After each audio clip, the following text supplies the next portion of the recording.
Good morning. You might have missed it, but my name is Ashley. We're at the San Diego Rescue Mission, and I've been overseeing the Church Partnerships Department for 5 years at the Rescue Mission. Basically, what that means is I get to be this beautiful bridge between the church and the Rescue Mission.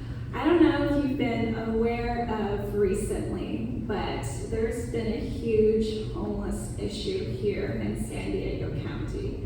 And I don't think it's getting better.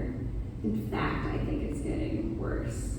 Never before has there been so many people on the streets in San Diego, and I don't know how we're going to move forward. I believe that this issue has graduated from an issue to a humanitarian crisis.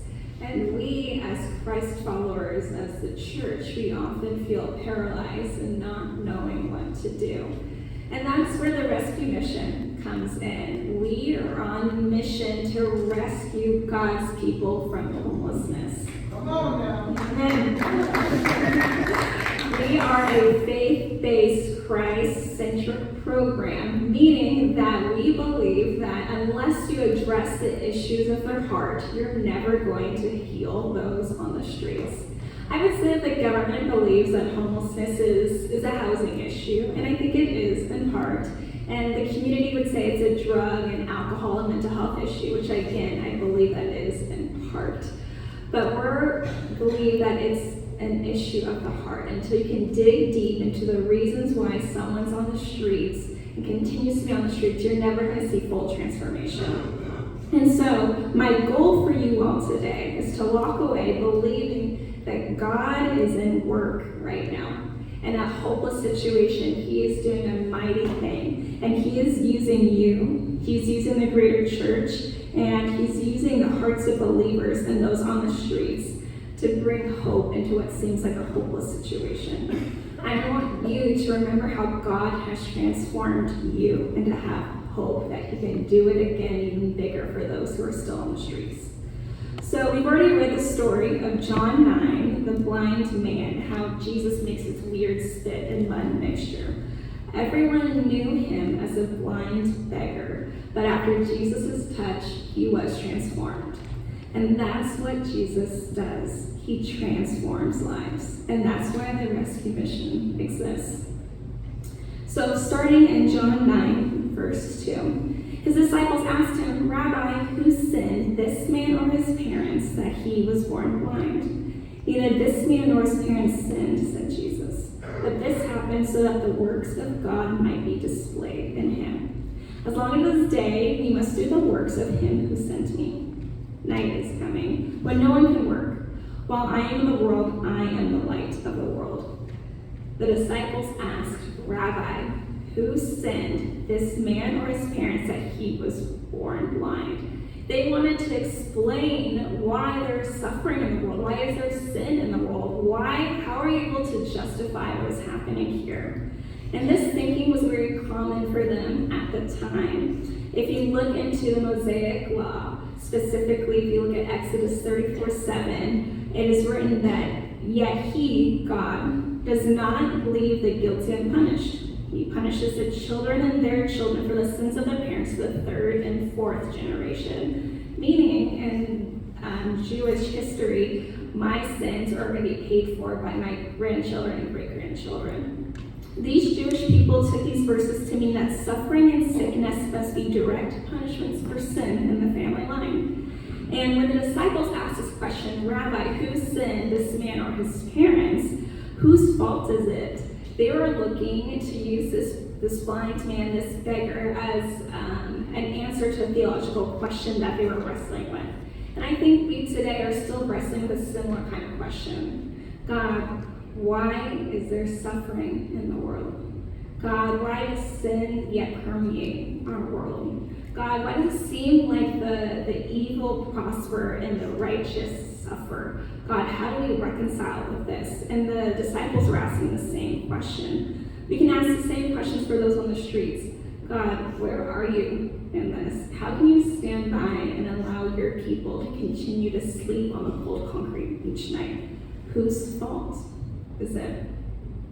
But Jesus refuses that explanation. He says, neither this man nor his parents sinned, but this happened so the works of God might be displayed in him.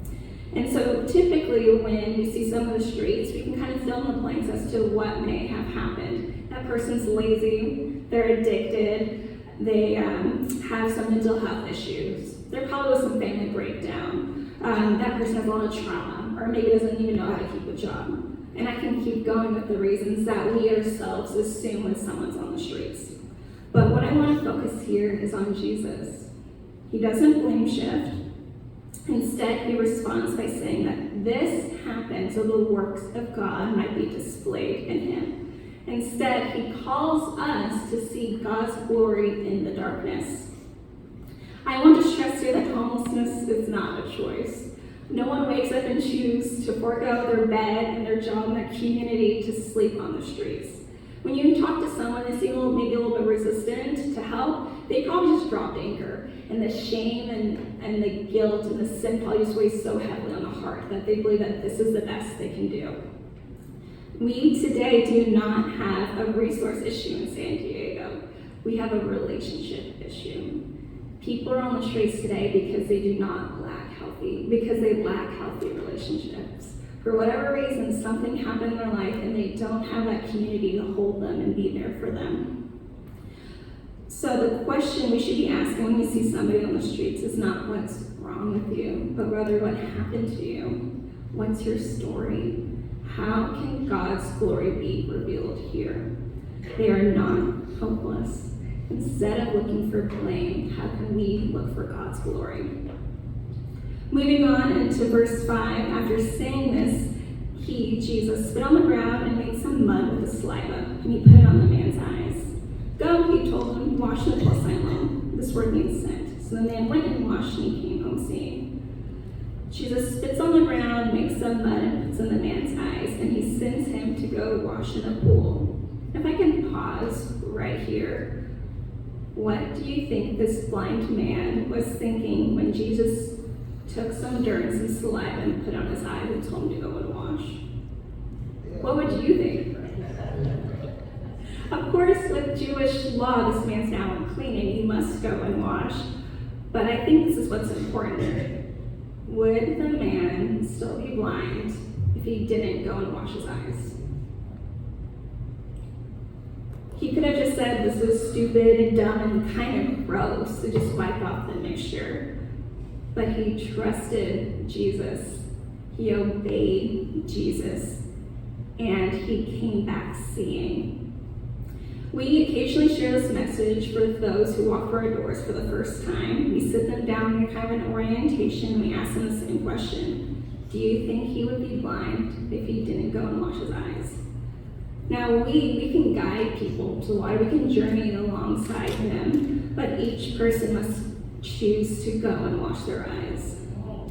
We can't want healing more than they do. And I think this is not just inclusive to the Rescue Mission, but it's in every area of our life when someone's in need. We can walk with them, we can encourage them, but transformation is always a beautiful partnership between faith and obedience. Jesus literally sends this man to the pool of scent. The blind man was on a faith mission. He stepped from darkness to light because of the light of the world. This man's physical and spiritual blindness and darkness ended when he responded to Christ's call. He encountered the light of the world. Again, this is why we call our emergency shelters lighthouses. They are a light in the darkness designed to guide people who are blind to light again. Encountering Jesus requires a response. You can either go and wash and come back seeing, or you can continue to choose to be blind. John 9:8. His neighbors and those who had formerly seen him begging asked, "Isn't this the same man who used to sit and beg?" Some claimed that he was. Others said, "No, he only looks like him." But he himself insisted, "I am."